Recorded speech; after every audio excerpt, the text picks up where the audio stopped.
Rádio Bruna na área. Save de love. Música do TikTok. Só sei que é música do TikTok. O resto eu não sei de nada.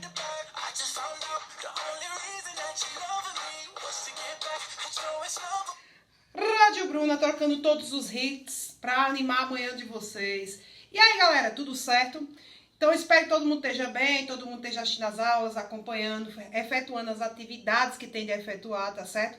Para que a gente possa dar uma andada nesse conteúdo cada dia maior, tá certo?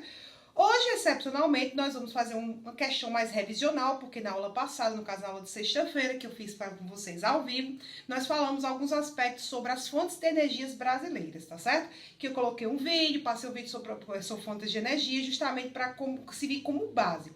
Hoje a gente vai entrar com a aula toda sobre fontes de energia no território brasileiro. Um assunto muito importante, principalmente quem vai querer fazer o Enem. Aposto que vocês todos vão querer, né? Preste bem atenção nesse conteúdo, que ele é de suma importância para toda essa galerinha massa.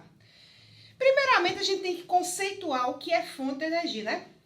Fonte de energia é todo tipo de energia que nós utilizamos, né, seja ela mecânica ou não mecânica, para realizar algum tipo de atividade. Existem dois tipos de fontes de energias, as fontes renováveis e as fontes não renováveis. As renováveis são recursos usados, como eu coloquei para vocês no esquema que vocês terão que copiar, são recursos usados para a produção de energia proveniente da natureza. Então, esses recursos renováveis, todos os recursos naturais de fontes de energia são provenientes da natureza. Tudo que nós tiramos para a industrialização é proveniente, sim, da própria natureza. Vale sempre salientar. Mas algumas fontes de energia, elas se renovam e outras não se renovam. Então, nós damos o nome de fontes de energias renováveis e fontes de energias não renováveis. As renováveis são capazes, como o nome já está falando, de se renovar, de se recapitular no nosso ambiente terrestre. Ou seja, são as fontes de energias que são capazes de se articular e se formar novamente. Como, por exemplo, eu coloquei para vocês, sem a possibilidade de esgotamento. Apesar que a gente trabalha como energia hídrica, como uma fonte inesgotável, mas lembre-se que há muitas localidades no planeta Terra em que, infelizmente, a água ela não é tão abundante como a nossa matriz energética do Brasil. O Brasil possui, inclusive, os maiores rios do mundo, né? Nosso potencial hídrico é abrangente, é a nossa maior fonte de energia utilizada no território brasileiro. Outras fontes de energias renováveis, nós podemos citar a energia eólica, que é através do quê? Da força dos ventos, inclusive captada pelos cataventos, muito comuns em localidades como Ceará, que já está utilizando bastante, como eu falei para vocês na aula passada, tal fonte de energia limpa, uma energia renovável, que inclusive nas áreas litorâneas se dá muito bem no território brasileiro. Nós vamos ter a biomassa, que é proveniente também da natureza, mas que utiliza principalmente recursos vegetais, né? Que a gente vai um pouquinho mais para frente. Esse que utiliza energias vegetais, como biomassa, biodiesel, o próprio álcool, ele é uma biomassa, tá certo? Uma energia, né, renovável, mas que necessita bastante do agropop, que de pop cá para nós não tem nada, né? Porque nós estamos observando, inclusive no Brasil, uma grande devastação florestal nos últimos tempos, tem aumentado por conta das questões agropecuárias. Além disso, nós vamos ter a energia geotérmica. O que é energia geotérmica, professor? A energia geotérmica é que vem do interior da Terra, geotérmica, ou seja, a energia que vem do calor interno da Terra. Então, é chamada de energia geotérmica, que é uma fonte de energia renovável, tá certo?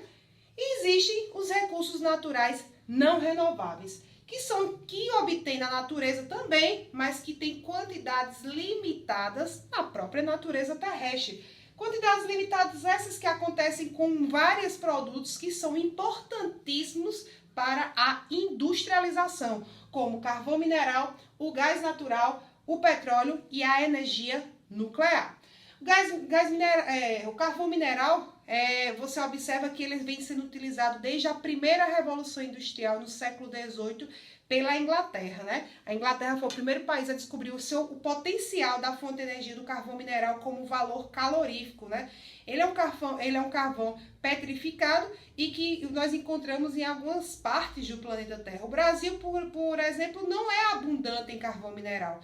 Nossa matriz energética de carvão mineral só encontramos as jazidas de carvão mineral na região sul do Brasil. Então o Brasil ele tem que importar grande parte do carvão mineral para suprir a necessidade em todas as indústrias, sejam as siderúrgicas, as metalúrgicas, que se encontram no território brasileiro, tá certo?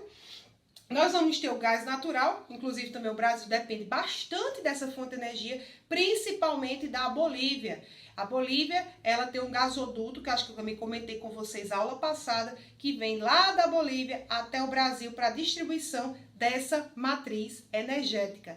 Essa matriz energética que é muito importante para a questão de geração de gás de cozinha, veículos automotores. Vocês já foram no posto, por exemplo, e já observaram que tem, no caso, tem alguns carros que possuem adaptadores de cilindros para obter o gás natural. Então, também é o GNV, né? Gás natural veicular. Então, é também para fazer os veículos automotores saírem rodando por aí. E também ter uma economia maior, né? O petróleo que hoje em dia vem sendo o marco de várias guerras, vários conflitos, por conta do quê? Dessa matéria-prima proveniente da natureza, que não é renovável, né? Veio se descobrir bastante, um pouquinho tarde, depois de ser utilizado bastante na segunda revolução industrial. Quem descobriu foi, no caso, em Michigan, lá nos Estados Unidos, que descobriram essa fonte de energia tão importante para a industrialização, que é o petróleo. O petróleo que se utiliza para tudo, desde o que eu estou aqui na mão, até o que eu estou escrevendo no quadro, até os celulares, até as câmeras, tudo isso são da industrialização provenientes desse recurso natural não renovável, que é o petróleo. O petróleo que tudo de industrialização depende dessa matriz energética. Professor, e por que os países que produzem petróleo, eles não são ricos, né? Você pode parar para pensar. Porque o petróleo, como uma matéria-prima que você não pode extrair, o petróleo, para você extrair, você tem que ter recurso financeiro, né? Para você fazer uma plataforma petrolífera, você precisa ter recursos financeiros. Então, geralmente, os países subdesenvolvidos, eles não têm essa matriz industrial do processo de transformação dessa matriz energética que é tão importante, que é o petróleo. Então, por isso que há uma hierarquia na distribuição internacional de trabalho em relação aos países desenvolvidos e os países subdesenvolvidos. Então, os países desenvolvidos lucram bastante em relação aos subdesenvolvidos que apenas produzem.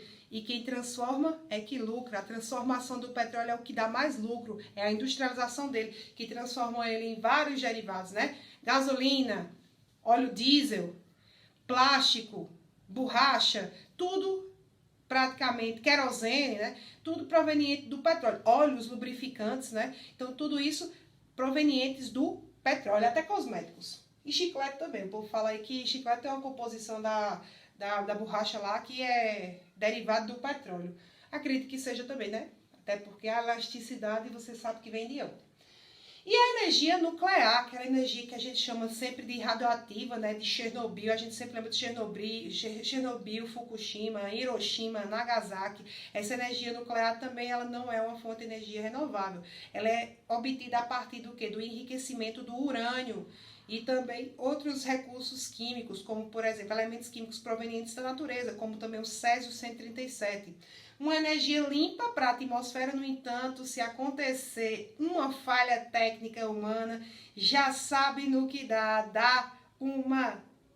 a gota, viu? O que é que acontece? A energia nuclear causa impactos, principalmente quando há vazamentos. A energia nuclear, ela causa impactos quando há vazamentos, né? Como aconteceu em Chernobyl no ano de 1986. Um marco na história mundial que aconteceu na cidade de Pripyat, uma cidade da Ucrânia, antiga União Soviética, né?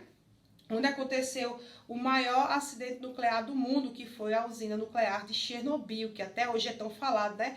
Acaba isso, ninguém pode nem tocar, porque essa pessoa é radioativa. Até virou uma modinha no Brasil chamar a pessoa de radioativa, né? Mas é justamente por conta de hoje em dia nós sabemos o fator radioatividade que de fato se expande bastante no ar. E esse acidente ele veio demonstrar, inclusive alertar alguns países para não investir tanto nessa matriz energética. Não é que ela seja tão prejudicial à atmosfera, mas o problema é justamente quando acontecem vazamentos que venham a decorrer principalmente em acidentes como Chernobyl em 2011, mais recentemente, né, em 2011, em Fukushima, no Japão, que foi ocasionado através do quê? Do fenômeno natural do tsunami. O tsunami aconteceu, Fukushima explodiu, vazou e se tornou uma área altamente inóspita e radioativa. Então é a grande cuidado, principalmente vindo dos países europeus, é utilizar essa matriz energética mais cautelosamente e diminuir cada dia mais a sua utilização, substituindo por outras fontes de energias. A fonte de energia é muito abundante, a gente pode ter energia até, por exemplo, como eu falei para vocês na aula passada, até do esterco do animal, né, que eu falei, vocês acharam até estranho, esquisito, mas até do esterco animal você pode obter energia, você pode obter energia da uma biomassa a partir do chorume, do lixo, então tudo vira energia, né, basta ser industrializado que tudo hoje em dia é capaz de virar uma fonte de energia. Inclusive, muitos países estão investindo pesadamente nessas fontes de energia, até porque é importante, porque os recursos não renováveis, como vocês sabem, eles estão a cada dia mais escassos. Mas tem países que parece que não está escasso não, que usam bando de lata, como é o caso da China e dos Estados Unidos, os maiores usufruidores do petróleo global por conta da sua ampla industrialização, tá certo? Agora, sem choro nem vela, vocês vão pegar o módulo do G20 para a gente dar uma acompanhada. Vocês podem dar essa acompanhada também através do módulo de vocês, apesar que a gente já trabalhou um pouquinho na nossa aula anterior, mas não custa a gente dar uma relembrada nas fontes de energias que mais utilizamos no Brasil. Coloquei para vocês, que inclusive vou mandar essa foto para que vocês copiem. Copiem, linda, viu? Então, as 5 fontes mais utilizadas no território brasileiro de fontes de energia. Claro que existem várias outras fontes de energia que nós vamos aplicar nas nossas aulas. O ano que vem vocês estudam no segundo ano todas essas fontes renováveis e não renováveis de maneira mais abrangente. Nós vamos trabalhar cada uma delas, seja energias renováveis, que eu acabei de citar para vocês, como também as não renováveis, tá certo? No Brasil, o ranking, né? Na verdade, não tem nenhum ranking, eu botei as 5 mais usadas.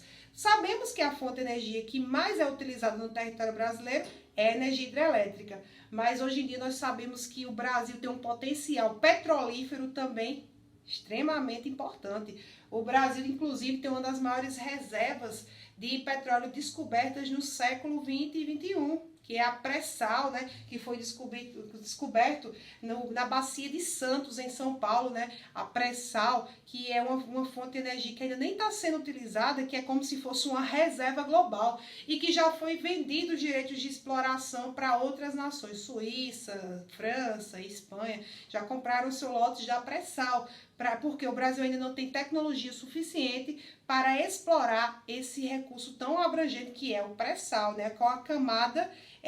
Por que é chamada de pré-sal? Porque essa camada do petróleo está abaixo do sal marítimo da Bacia de Santos. Então, é uma camada muito profunda que realmente tem que ter um investimento muito técnico, científico, informacional nessa área da extração petrolífera. Tem que ter uma base muito importante para extrair esse petróleo brasileiro. Não é só chegar lá e papum extrair, não. Petróleo é uma questão de...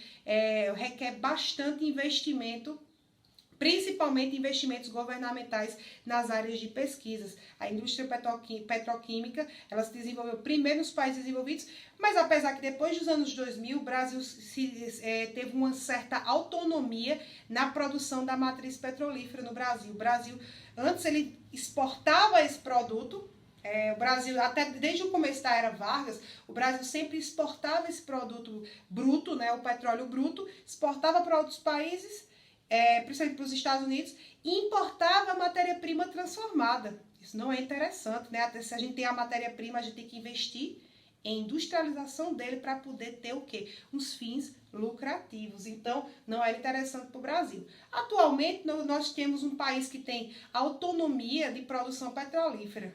Inclusive, eu até comentei com vocês que a gente era para pagar muito mais barato pela gasolina que nós utilizamos ou pelo óleo diesel, mas infelizmente, né, a questão da Petrobras ainda é algo muito complicado a ser debatido, porque envolve muita questão de cartéis, empreiteiras, e o combustível acaba saindo muito caro para o bolso dos brasileiros. Mas grande parte das pessoas ainda utilizam a gasolina como forma de locomoção automotiva, né? Coloquei para vocês o petróleo, nós vamos ter principalmente utilizado para veículos motores e abastecimento das termoelétricas. O abastecimento das usinas, o que são usinas termoelétricas? Essas usinas termoelétricas, elas são altamente poluentes e por quê? Porque elas utilizam carvão mineral, gás natural e petróleo na sua composição térmica, né? Para geração de calor através do quê? Do esquentamento desses três recursos minerais. Então, é uma energia altamente poluente para a atmosfera, a energia térmica. O Brasil tem uma matriz energética de vários tipos, só que sabemos que a que nós utilizamos para fornecimento principalmente da energia elétrica é a energia hidrelétrica. Então, nós vamos ter aqui, ó, coloquei para vocês, que nós vamos ter as principais bacias, aliás, as principais fornecedoras de energia de petrolífera, né? As principais matrizes petrolíferas do Brasil estão concentradas na Bacia de Campos, na Bacia de Santos, que fica, onde também fica a pré-sal, e na Bacia do Espírito Santo, e também a bacia do Recôncavo Baiano. Então, as maiores concentrações petrolíferas. Atualmente também, a gente pode citar também uma grande matriz petrolífera, uma região também do Ceará, no interior do Ceará, que também está produzindo petróleo naquela região. Então, desenvolvendo bastante a economia daquela área do Ceará. O Ceará é riquíssimo de matrizes energéticas, né? Energia solar, energia eólica, bacia petrolífera. Isso tem um potencial muito forte para a sua economia e a economia da região Nordeste.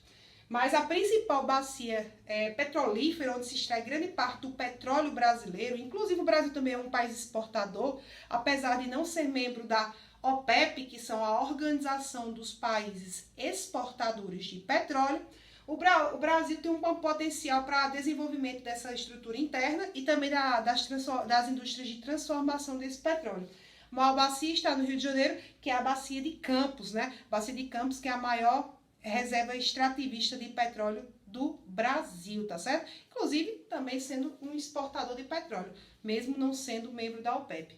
Aqui da América do Sul, o único membro da Organização dos Países Exportadores de Petróleo é a Venezuela. Ixi, mas a Venezuela, aquela pobreza, como eu comentei com vocês também na aula passada. Petróleo no país não quer dizer riqueza.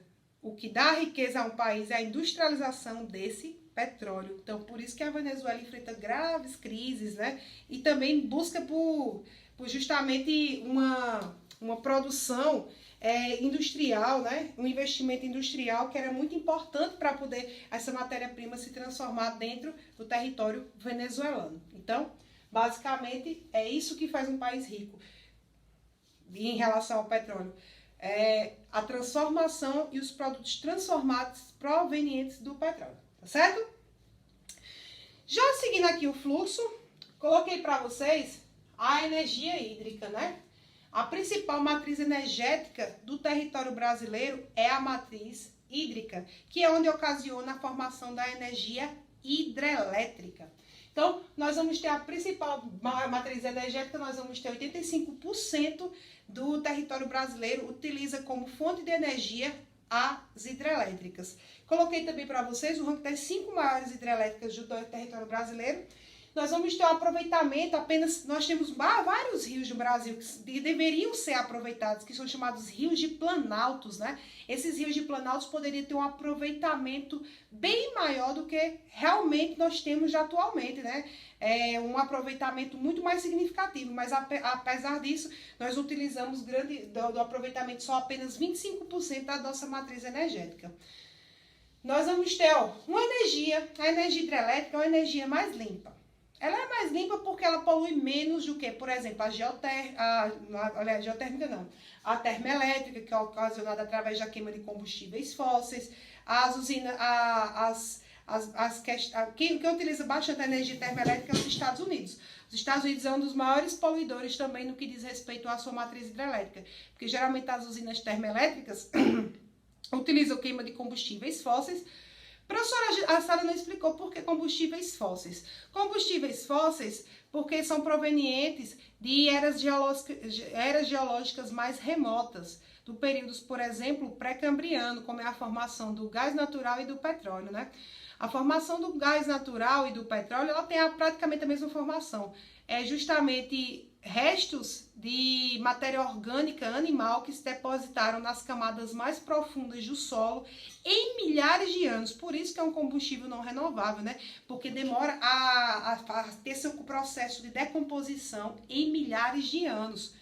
Então, para ter uma deposição nas camadas mais internas do solo e para se compactar e ter um ambiente sem oxigenação, o petróleo ele demorou milhares de anos para poder ser, no caso, acontecer esse processo de decomposição, bem como também o gás natural. Apesar do nome gás natural, o gás natural, ele é, no caso, é uma camada acima do petróleo, então tem praticamente a mesma formação, é uma gaseificação, né? O carvão mineral do mesmo jeito, não confundir o carvão mineral com o carvão vegetal. O carvão mineral ele é proveniente também quase da mesma composição, só que é de matéria orgânica depositada na camada do solo em milhares de anos através da matéria orgânica vegetal. O petróleo, mais de uma matéria orgânica animal. Nas mesmas condições eles foram formados. Vale sempre lembrar dessa dica, tá certo? Então o que é que acontece?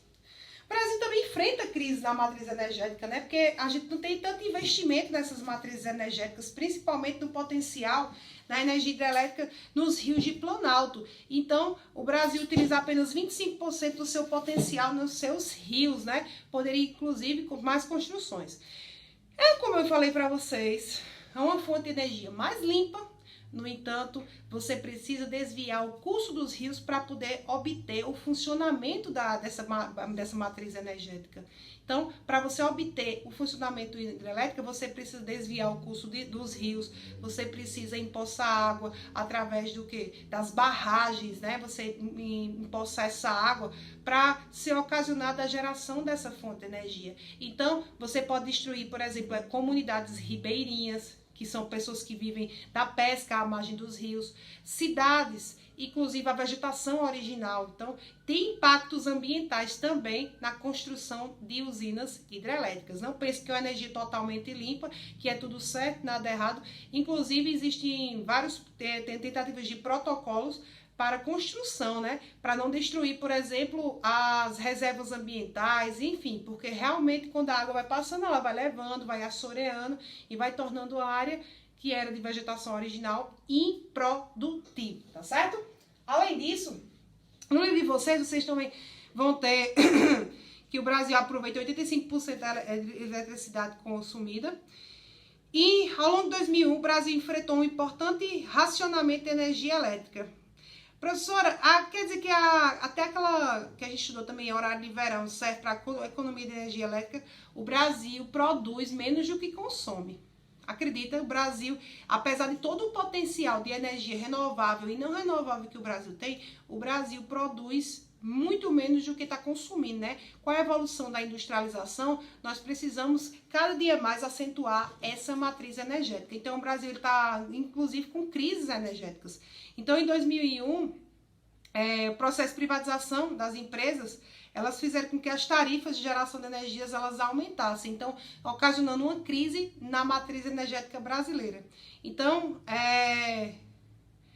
foi imposto, principalmente depois dos anos 2000, que houvesse justamente um processo de redução do consumo dessa energia. Por isso que sempre indica no Brasil consumir produtos de linha A, né? Quando você compra, por exemplo, um fogão, uma geladeira elétrica, tudo mais, sempre de consumo A, porque senão fica caro. Quem é que mais se prejudica com essa questão do aumento da distribuição da matriz energética? Infelizmente, o próprio brasileiro.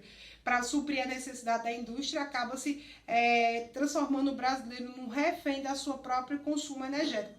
Eu aposto que na casa de vocês, os pais de vez em quando reclamam da conta de energia e mandam você o quê? Economizar energia. Tanto é bom para o meio ambiente, você economizar energia, como também para o bolso. Então, consequentemente, por isso que os pais de você mandam desligar a luz. Me desliga esse computador, desliga essa luz, está gastando energia. Sempre isso, porque a matriz energética brasileira ela se tornou algo caro para a sua população. Como tudo, né? Não só a eletricidade, mas como vários gêneros, inclusive alimentícios na atualidade, né? Que a gente produz bastante na agricultura, mas que acabamos pagando caro por esse produto tão produzido no território brasileiro, certo? Coloquei para vocês aí as principais usinas hidrelétricas, 5 maiores, né? Tem várias outras, tem milhares, tem bastante usinas hidrelétricas no Brasil, mas eu coloquei o ranking das 5 maiores usinas hidrelétricas no território brasileiro. Itaipu, que é a maior usina hidrelétrica brasileira, que fica às margens do Rio Paraná. Itaipu, que é uma usina, como eu falei para vocês, binacional, construída pelo Paraguai e pelo Brasil.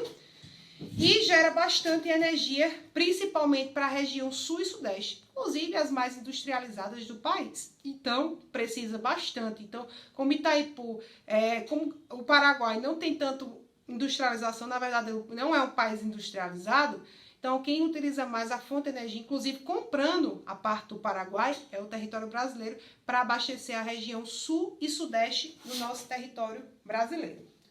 Aí nós vamos ter a usina de Tucuruí, que fica no Rio Tocantins, importante também, a segunda maior do Brasil, importante matriz energética, principalmente geração de energia para o norte e centro-oeste do nosso território brasileiro, a usina de Tucuruí. A Ilha Solteira, que fica na bacia do Rio Paraná, o Rio Paraná, como é um rio de planalto, tem um alto potencial hidrelétrico.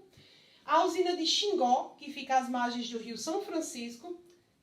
E a usina de Foz de Areia, que fica no Rio Iguaçu, também no sul do Brasil. Grande parte do potencial está na região sul do Brasil, que estão concentrados os rios de Planalto. Para ter uma energia hidrelétrica, precisamos de uma turbina e também de geradores, até levar a fiação, porque o que movimenta a turbina é a força da água. Outra fonte de energia muito utilizada no território brasileiro é a energia proveniente da biomassa, né? A biomassa, que é de origem vegetal, como eu coloquei para vocês, e é uma fonte de energia renovável. A biomassa ela pode ser proveniente de vários gêneros agrícolas, apesar que o agro, né, polui bastante no ambiente, é uma energia que quando vai para a atmosfera ela é limpa. Mas a agricultura sabemos que empobrece o solo e tem vários outros problemas envolvendo a agricultura, principalmente de maneira predatória. Então, é proveniente da mamona, cana-de-açúcar, óleo de girassol, óleo de dendê, o amendoim também pode virar biomassa. Então, vários produtos, a soja, oleaginosos, eles podem virar um fornecimento, por exemplo, de biodiesels, biogás, inclusive também a cana-de-açúcar, como o próprio álcool, que estudamos na aula passada também. Energia mais limpa, no entanto, impactos agrícolas, né?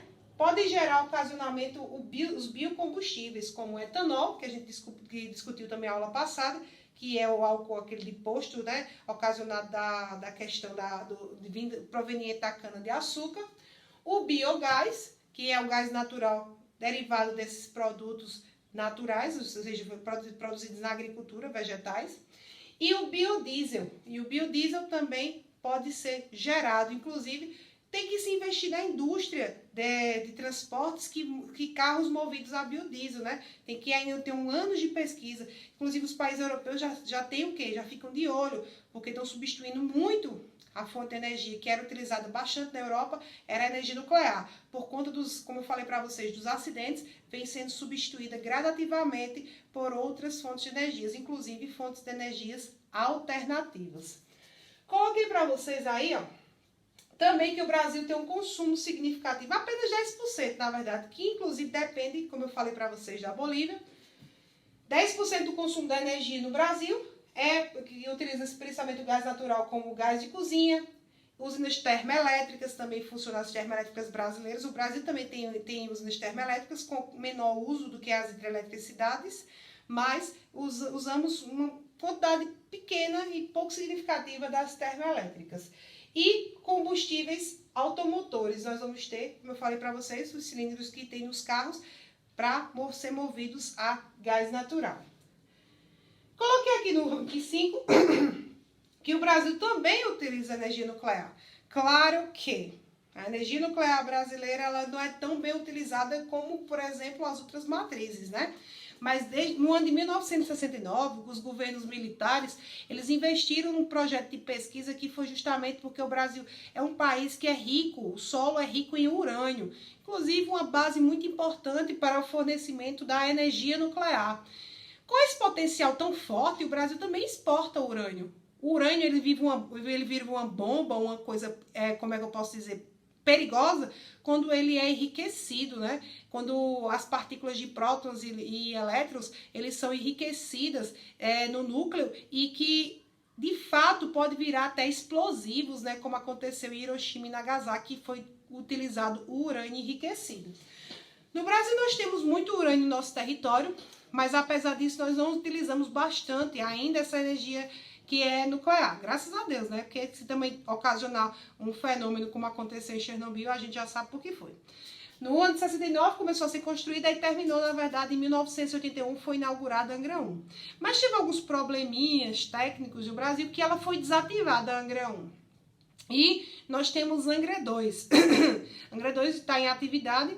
E o projeto que eu disse para vocês, que um cara ali, tipo aquele Michel Temer, que foi ex-presidente do Brasil, ele, quando ele era senador e tal, ele goelou a metade do dinheiro da construção de Angra 3.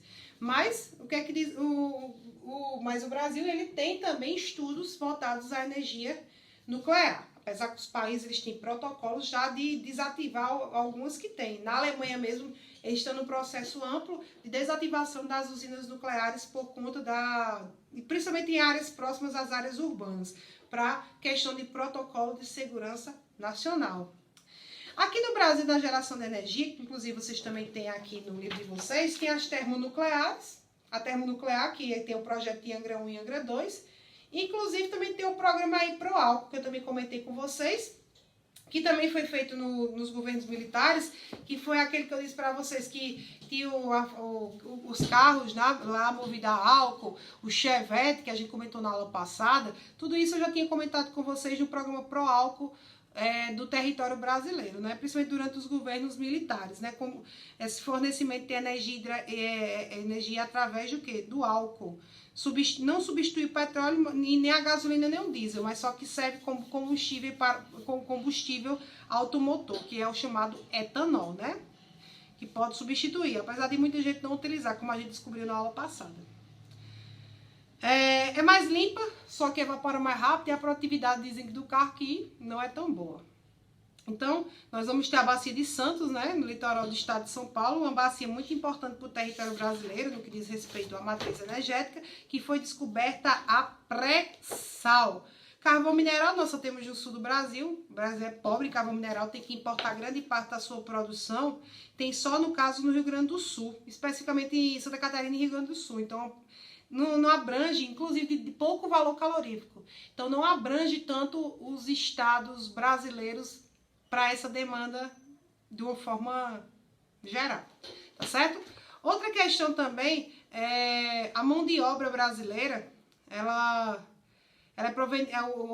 outra questão da industrialização brasileira muito importante que a gente pode debater, que cada dia mais há uma concentração de populações nas áreas urbanas. Consequentemente, nós vamos ter maiores consumos energéticos. Quanto mais urbanizada uma área se torna, mais consumo de energia nós vamos ter. E também a questão da interiorização das indústrias está cada dia trazendo mais essa questão do Brasil para áreas interioranas também obterem energia hidrelétrica, como por exemplo as companhias das hidrelétricas do São Francisco, que geram bastante energia para as cidades mais longínquas aqui do Nordeste, de uma maneira geral, tá certo? Agora eu quero de vocês, assim, depois a gente vai falar um pouquinho dos polos industriais brasileiros, pra gente não confundir muitas coisas. E essa aula aqui serve como revisão também, que vai cair fontes de energia no exercício avaliativo de vocês. E agora eu quero que vocês exercitem. Eu quero que vocês façam aí agora a página 63 até a página 60. Não vou explorar muito vocês não, talvez. até a página, como vocês vão ter prova, vou pedir da 63 até a 66, tá certo? Para que vocês possam realizar essa atividade e também a gente possa corrigir, como também uma forma revisional na aula da semana que vem, tá certo? Semana que vem, lembrando, outro detalhe que nós vamos ter que lembrar, vocês terão, de hoje a 8, vocês terão o exercício avaliativo de vocês. Então, não esqueça, vocês não têm muito tempo para fazer, vocês vão fazer durante a minha aula, façam logo durante a minha aula. Para qualquer dúvida, vocês podem me perguntar, tá certo? Pegam os conteúdos, assistam às aulas para realizar, mas realizem encarecidamente na data, porque aí vocês não prejudicam o andamento das notas de vocês, nem prejudicam, obviamente, o pobre do professor que não precisa estar correndo atrás de vocês em relação a notas, tá certo? Então, colaborem, façam o exercício avaliativo, que eu ajudo vocês sempre. Vocês estão ligados que eu ajudo, né? Então, ó, vamos embora, assista essa aula completa, dá um okzinho, dá um likezinho na professora youtuber, que a gente se vê semana que vem, tá certo? Qualquer dúvida, manda as ordens, viu? Quem tiver me devendo alguma coisa, me mande logo, viu? Que eu tô de olho, ó. Tô de olho. Até quem assiste as minhas aulas ao vivo. E também vou ficar acompanhando pra ver quem é que tá assistindo a minha aula ou não, viu? Tu pensa que eu não vejo, não? Caba? Moça e cabinha aí. Que tu tá assistindo 5 minutos da minha aula, eu passei esse tempo todo falando pra tu assistir só 5 minutos. Isso é conversa, rapaz. Assiste minha aula completa, velho. Se ligue, viu? Que eu tô de olho aí, viu? Galerinha do primeiro, tô de olho em todos vocês, ó. Ei, bom final de semana, um cheiro e vamos às atividades agora, tá certo? Simbora! Qualquer dúvida, manda as ordens. Valeu!